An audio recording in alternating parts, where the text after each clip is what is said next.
achieved. So there are two things I want to rant about first and foremost. The first being kind of an interesting scenario. I had a commenter on my last show accuse me of stealing audio, feeling that because I wasn't showing my face and talking about it, I was just simply taking the audio from another predictor and posting it, that I wasn't actually Kamikaze Overdrive MMA predictions. But in fact, he has since recanted, which is great. I really appreciate it when people, they make an accusation, they find out they're incorrect, and then they go about apologizing or saying, hey, they shouldn't have said that. But I just found it very interesting, kind of caught me off guard, to say the least. It's definitely something I didn't expect to hear. But hey, I am the voice of Kamikaze Overdrive MMA predictions, and by the fact that I'm addressing this on air is a clear indication that it is me. The second thing is the fact the UFC calendar is so jam-packed. And the reason I'm bringing this up is because after this weekend, we get our first break in a while, and the last break for a long time. The UFC, at one point I believe they were talking about scaling back, having one or two less events in a year, but I believe what they have done is they have done away with this Friday, Saturday night cards. We used to have the odd Friday night, Saturday night back-to-back cards, or Saturday, Sunday, and now we are getting an event every single weekend. If I look at my calendar on my website, that little scroll calendar across the top, we're here. August 31st is our next one, and then it's August 31st, September 7th, the 14th, the 21st, the 28th, October 5th, October 12th, October 18th. So by my count right there, October 26th, that's 9 events in a row. So we are getting there to having a show every single weekend. It's exhausting, and some people bring it up and they comment about it because it waters the product down. People are no longer excited to say, hey, look, there's UFC this weekend, let's go check it out. Yes, we have the big fights. We have a big fight this weekend. But could you imagine if the UFC went and cut out one event per month in their calendar and said, hey, look, what we're going to do is we're going to spread these fights out. We're going to, what I'd like to see them do, and this is all honesty, I like the idea of the Tuesday night fight schedule. Beef those up. Have them a non-UFC event and put some of these fights on there, some of these prelims on there involving guys that not necessarily are at the UFC level yet. Spread out some of your more high-profile fights. Like, for example, I know people are going to say, oh, well, it wasn't a huge fight, but if you had Carmouche versus Shevchenko as your co-main event on this pay-per-view, and then you still had the Pettis-Diaz fight on there, you had Luque versus Perry, could you imagine this pay-per-view? It's a huge pay-per-view. It would be that much bigger. I'm just saying, I'd like to see the UFC spread things out. I'd like to see them scale back, or there are 2 to 3 events max per month. Again, I know there's a lot of people out there going, no, I want mixed martial arts every single weekend, and I get it.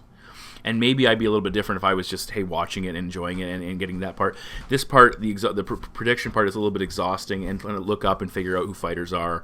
And I get it from the absolute fan perspective. But again, I want to see the promotion become something that's special, something that's exciting, and something to look forward to. Again, huge fan. Will continue to predict the fights. Just thought it'd be something I would enjoy. Is a little bit less. Sometimes it's more. Welcome back to Kamikaze Overdrive MMA Predictions. As always, I am your host, Scott Johnson, and in this episode of the show, we are breaking the upcoming pay-per-view event, UFC 241, which will take place on August 17th at the Honda Center in Anaheim, California, featuring a huge rematch as the heavyweight and former light heavyweight champion Daniel Cormier puts his title on the line against the man he took the strap from, Stipe Miocic. Now, I'll be giving you my 5 main card predictions on this episode of the show. All of my preliminary picks will be available at kamikazeoverdrive.net. I think there's 7 in total, so go over and check those out. Should be a lot of fun. My bet packs, I'm coming off one of those shows where I just one short. I had Volkan Ozdemir as one of my top plays. I had Vicente Luque and Alexei Kuchenko paired together as my second, another top play, and Kuchenko just let us down. I had a couple other bets in there that just didn't quite come together. I felt, Geraldo Di Fertitta should have won that matchup, and I had him paired with Grigori. So again, we just kind of got a couple issues. That fell us short, but hey, it is what it is. The bet packs are winding down. Subscription's almost over. You can still get a deal. I think there's 2 left in August. You'll still get a slight deal. Either way, if you're interested, certainly check them. But if you're not and you're having success on your own, the important thing is you're bringing money home, and that's what all that matters. On that note, let me fire off the subscribe request and make sure you like the video as well. I always appreciate when people see those likes. I'd like to get to a video with 100 likes. That would be really fantastic. And my video has been doing fairly well. I'm also closing in on 3,000 subscribers on my YouTube channel. That'd be cool. Please join if you haven't already. You can follow me at KO_predictions on Twitter. That's also something fun. I tweet out as much as I possibly can. Not always as active as I should be, but still just enough. And you can get a hold of me through any number of the different communication ways, through my website, through Facebook, through YouTube, through Twitter. It's all available. On that note, we've got 5 awesome fights to predict. Let's get to that first main card prediction. Fight number 1 of the main card goes down in the UFC's middleweight division. The 8th-ranked Derek Brunson, 18-7-0, battles the Hurricane, number 10-ranked Ian Heinisch, with a current record of 12 wins and 1 loss. Now, Heinisch is 2-0 in the UFC. He beat Cesar Ferreira and Antonio Carlos Jr. He's won 5 in a row since his first and only career loss, coming against Alexander Perez, I believe. It was LFA or LFC. I can't remember the organization they were fighting in. For Brunson, he's coming off a decision victory over Elias Teodoro to end a 2-fight losing streak, where he had losses to interim champion Israel Adesanya and absolute life wrecker Jacare Souza. Physically, Brunson 2 inches taller. He'll have a 5-inch reach advantage. He is the older man by 4 years. Now, when you look at Derek Brunson first, you have to ask yourself, how does this guy win fights? He has absolutely devastating knockout power if he can connect. If he can land, he can do a lot of damage. He's taken out Machida, Kelly, Hall, Alvey, Herman. That's a pretty good list of veteran, talented fighters. Unfortunately, on the flip side of things, he has a tendency to be a little bit too aggressive pursuing that knockout when he does go looking for it and overextends himself. This can either lead to a cardio drop-off, or it can lead to him getting countered and put out himself. He's got 5 losses by knockout. Maybe both. He slows down and becomes susceptible to being stopped. The perfect example is the Robert Whittaker loss. Now, for Ian Heinisch, though, when you look at his numbers, just 4 wins by knockout. I'm not saying he can't thump and he can't hit hard, but is he capable of capitalizing on this and putting Derek Brunson down with a big shot? I'm not so sure.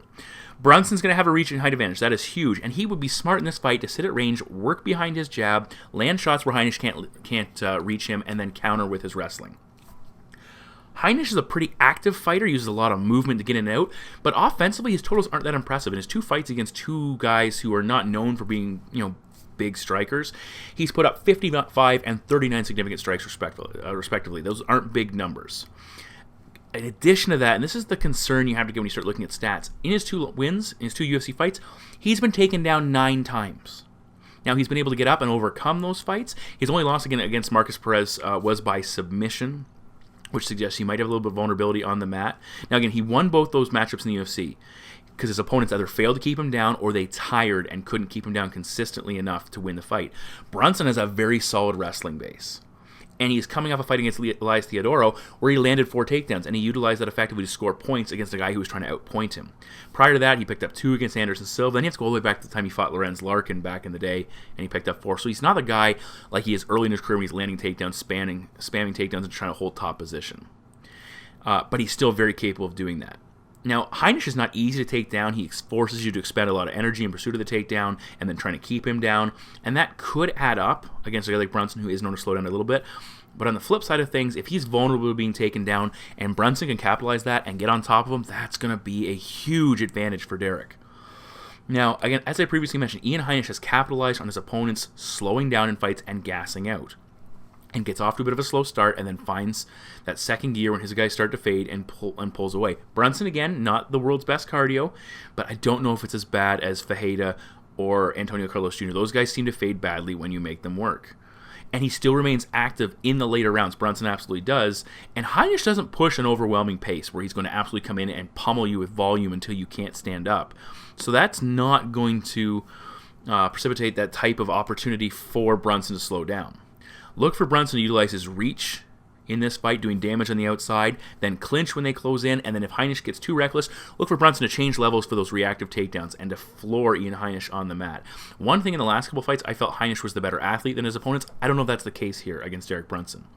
For Ian Heinisch to win this matchup, he needs to be more active as far as his striking is concerned, landing more volume, and he's going to have to do so against a better striker and a guy who's got a better reach. And on top of that, he's going to have to open himself up to land those strikes. At the same time, he can't afford to give up those takedowns against a more capable and skilled wrestler. I think this is going to be a very close fight. I think this is going to be a much closer fight than Ian Heinisch's experience in the UFC. I think Derek Brunson has a bit of experience advantage here that's going to allow him to edge this out.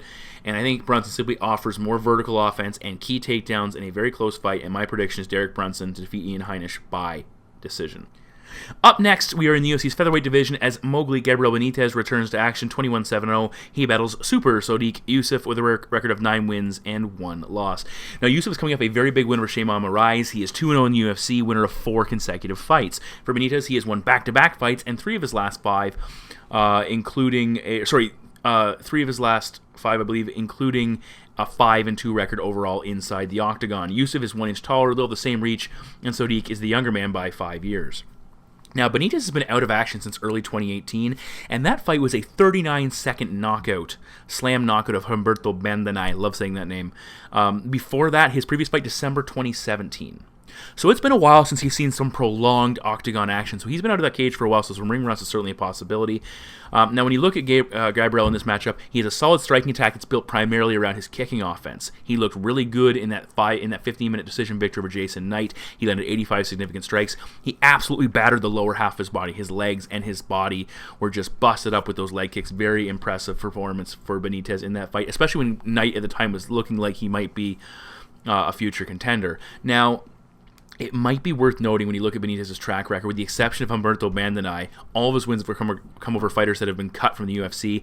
Now, with one asterisk, as Clay Collard, a guy he beat much earlier in his career as well, just got put back in the UFC, came back for this event as a short notice replacement, so I guess not quite all of them have been cut, but still it tells you a little bit about his level of competition, stepping up to a much better opponent here.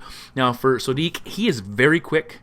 He utilizes very strong boxing technique. No UFC knockouts, but 5 of his 9 wins have come by knockout. 5 of 7 wins prior to coming to the promotion. He will throw hard combinations, and he mixes in some really thudding low kicks. Against Shimon Moraes, he landed 16. He attempted 25 overall, so that's a pretty good number to put up, and that will slow you down. Now, against Moraes, another very talented striker, he landed 73 significant strikes overall, and again, put together a fairly sound offensive attack. Now, in that matchup, he attempted 3 takedowns. He didn't land any against Moraes. Again, that's something Moraes is very good with his takedown defense, but he's vulnerable once put on the mat. This is also an area that Benitez has had trouble with as well. Benitez has got some good submission grappling, but if you can take him down and keep him down, that's going to score you points. And that could be something we see Sodiq look to revisit and kind of expand upon his offense. At times, Yusuff will put his back on the cage and look to counter-strike, but it allows his opponent to push forward and engage, and that can be something that does not weigh well with the judges, does not sit well with the guys scoring the fights, and that's not a good thing, especially when you go to decision. He is a capable counter-striker, but again, it's something you don't want to do with too routinely. Benitez has been out of action for a while. Ring rush certainly could be an issue. He's facing a very quick and dynamic striker here with some pop in his hands. I think we're going to see Yusuff simply be too quick to the punch. He's going to routinely beat Gabriel Benitez using boxing range to overcome Benitez's kick-heavy offense, and he's going to be more impactful.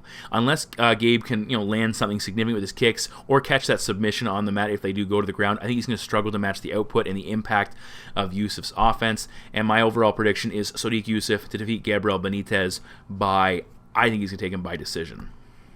In the UFC's middleweight division, the former title challenger, the Soldier of God, Yoel Romero, currently ranked 2nd in the division, 13 wins and 3 losses, takes on the 7th-ranked Paulo the Eraser Costa, undefeated at 12-0.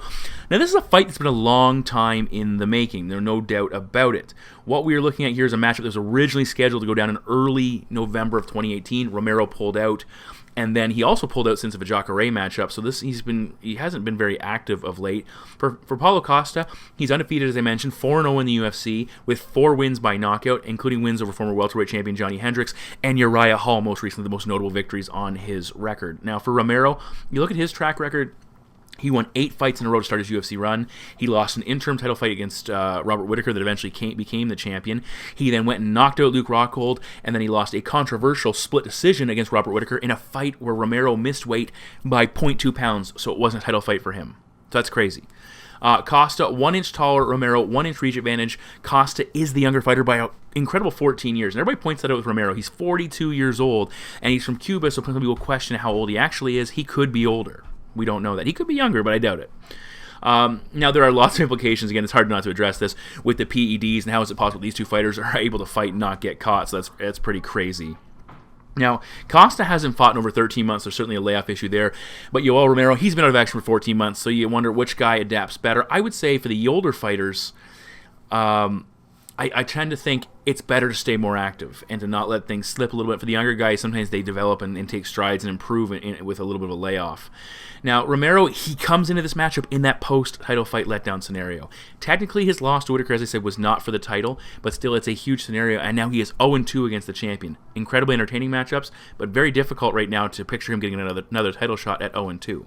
It's also worth noting as that he's over 42 years old, which is crazy for the middleweight division. Maybe not so much for the heavyweight division, but it's crazy for 185 pounds. How long can he keep this up? He is a physical freak. He's an athletic monster, but Great question.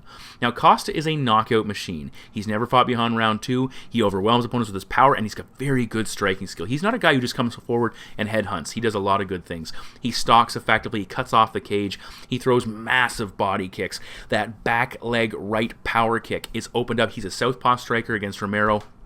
Romero's a southpaw striker, so the orthodox stance for Costa will open up that back leg power kick, which is a huge weapon. He works those body kicks. He also works knees in as well to the body. He's got some nice timing on counter knees. We saw him use against forward pressure, and again, if he clinches up, look for him to use knees in the tie clinch. The one thing he does very effectively as well is he'll use that body kick to control range. He's basically going to make you eat it, and if you're going to step forward, you're going to actually further the impact of that offensive technique. And it could be very effective against a guy like Romero who likes to sit on the outside and kind of gauge and look for his opportunities, and then boom, you're pounding with body kicks, and that's a massive weapon and could be very good at changing the complexion of this fight. Now, his takedown defense, it's a little bit of an issue. He's demonstrated decent takedown defense. He was taken down a couple of times. He can scramble. He'll use a wizard. Uriah Hall timed a beautiful double leg on him but couldn't keep him down. So there are some vulnerabilities there if he makes a few mistakes. And against a top-level Olympic wrestler like Romero, if Romero wants to take you down, he's probably going to. Keeping you down, other question.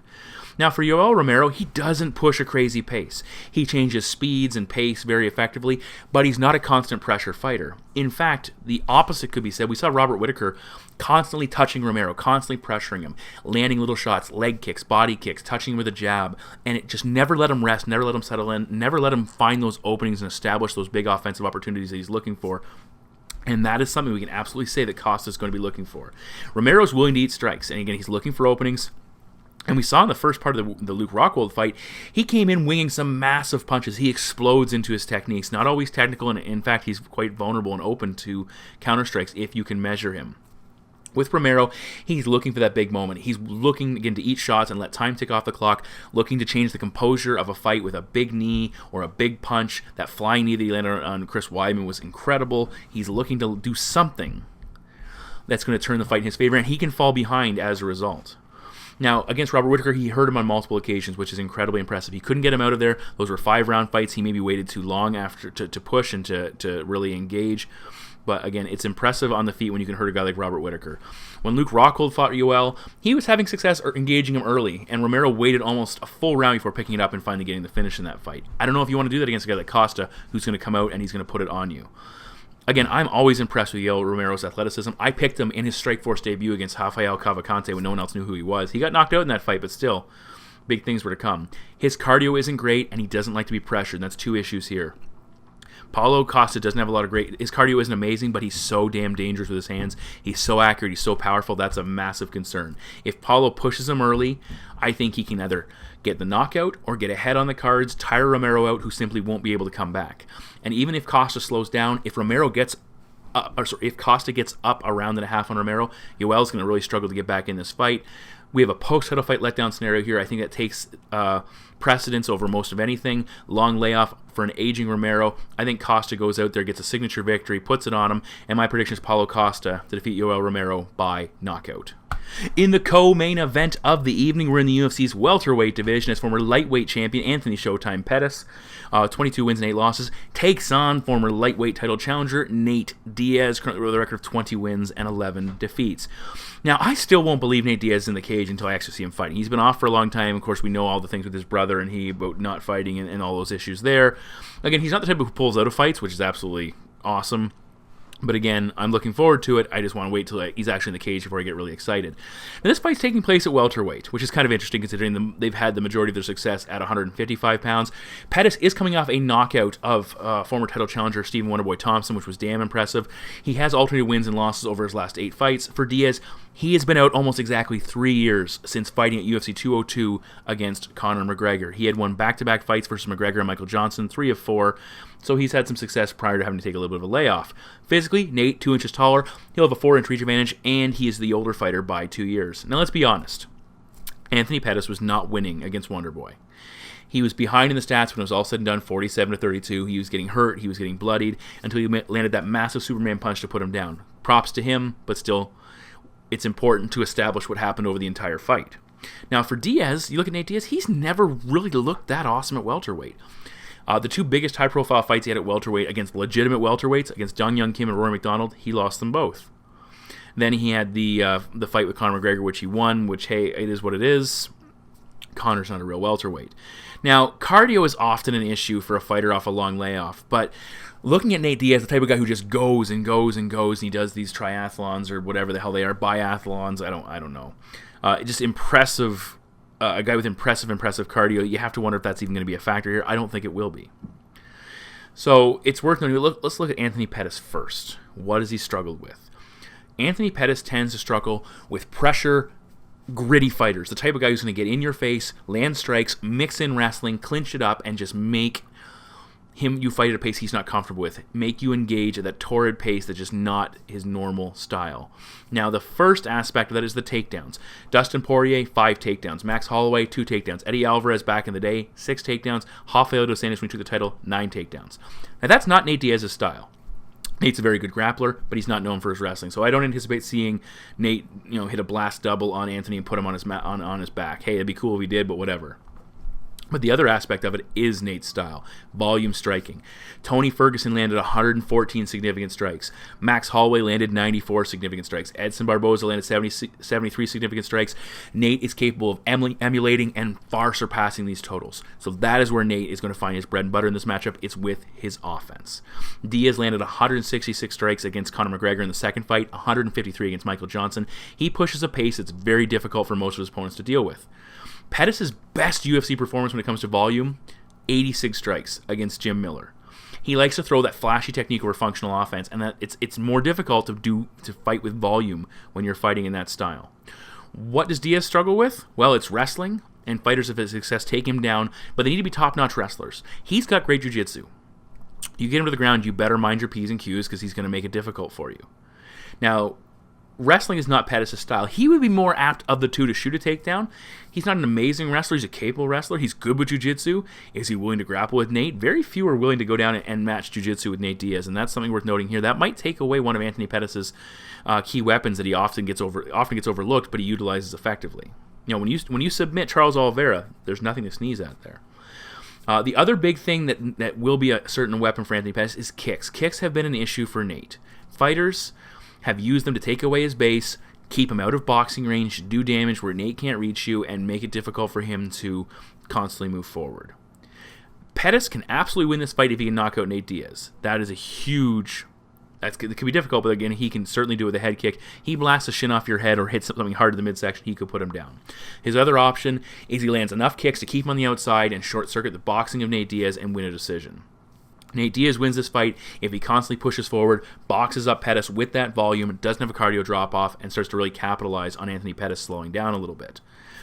I don't feel Anthony Pettis is going to respond well to Nate Diaz's pressure and his volume and his ability to keep walking him down. And, Pettis needs time to set up his offense, and that cardio is hard to maintain when you're throwing a lot of kicks, when you're throwing a lot of big shots. Look for the first round's going to be entertaining. We're going to see Pettis style on Nate a little bit, and I wouldn't be surprised to see Pettis win that first round or be very close. But I think the pressure of Nate's going to get to him. I think it might be one of those fights where Anthony does well for the first 3.5 minutes, and then suddenly Nate lands some shots very similar to the Conor matchup where you see Anthony start to back up. You see him start to slow down a little bit. The kicks start to become less frequent, and we see Nate start to taunt him and do what he normally does and push forward. The extra weight at welterweight, the extra 15 pounds, it actually could impact Pettis in a longer fight. And if Nate doesn't have that issue and keeps pushing forward, we're going to see issues with Anthony Pettis here. Pettis has one non-stoppage victory in his last 14 pro fights. So if he can't get Nate Diaz out of there, which again he could with a big kick, but he's going to be in trouble. I think Nate pushes forward.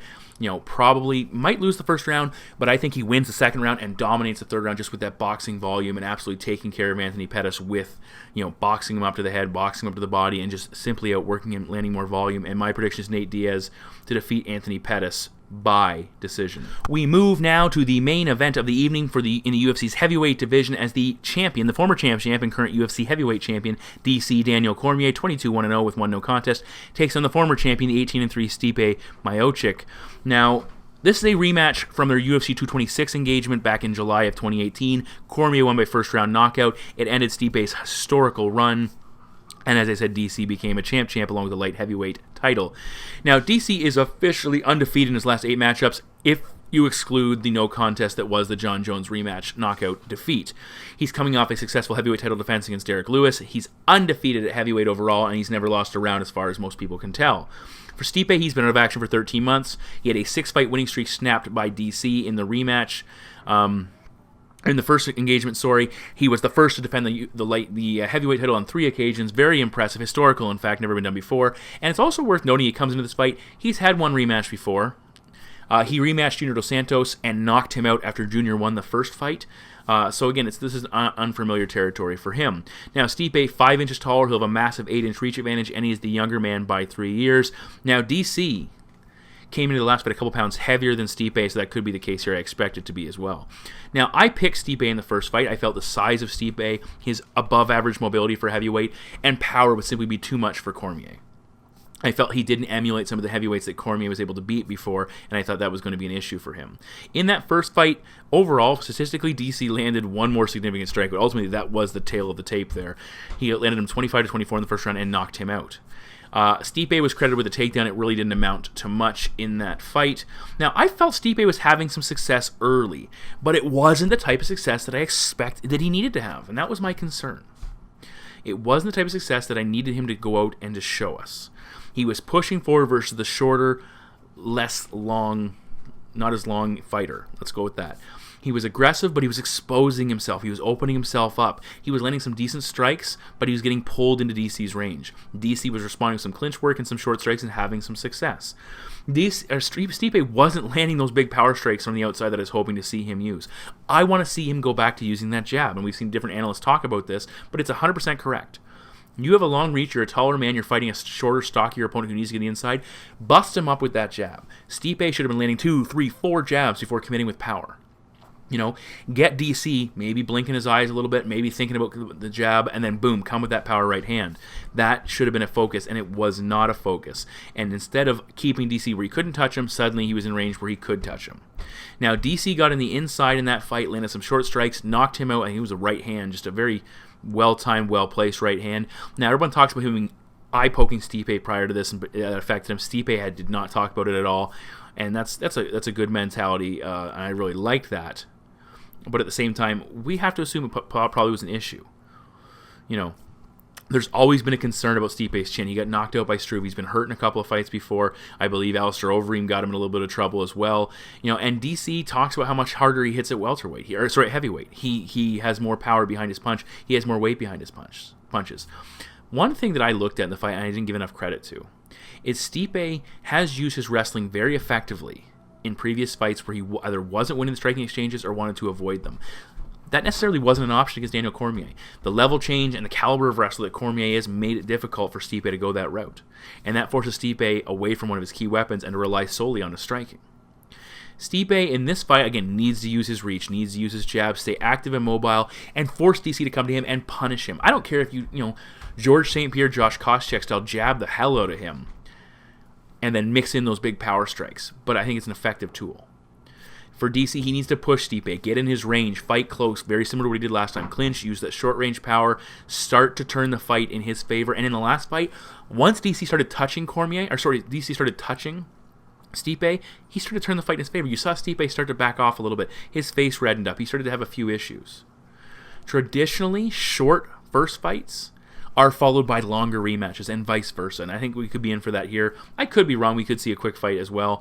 Stipe's been out of action for a bit and focused on this matchup. That's actually probably a good thing, determined to get his belt back. For DC, he seems a little more distracted. The Jon Jones issues, more bad blood with Stipe, the Brock Lesnar. It just seems like Stipe has one focus and DC might be a little bit scattered. But again, DC's the type of guy where he's an elite level athlete, elite level focus. He will rein it in for this matchup. I like Stipe, but I feel he's going to be drawn back into that type of fight that does not work well for him. That type of fight that takes away his range, takes away his ability to land the big power punches. DC's cardio, I think, is a little bit better. His wrestling is certainly better, and I think his striking is more to the point and on target. Stipe could land that big shot and hurt DC, possibly get him out of there. Absolutely could happen. DC has a lot more momentum coming into this matchup. I think he's going to find success with the clinch. He's going to push Stipe into the wall. He's going to make this a grind. He's going to turn this into a fight where it's like, midway through round 2, Stipe is that type of guy where normally he's the guy who's pulling away from his opponent because his cardio is better, and in fact, he'll be the guy who's struggling here a little bit to maintain distance. And I think Cormier is just going to keep pushing him. I think DC just stays close, body on body, utilizes that wrestling grind. It might not be as quick as last time, but I think he's going to score with another short-range power strike and eventually get Stipe on the ground. Don't be shocked if we don't see Cormier mix it up, look for his wrestling, and possibly put his opponents on the ground and then grind him out and land something from back position. But my prediction is Daniel Cormier to defeat Stipe Miocic by TKO.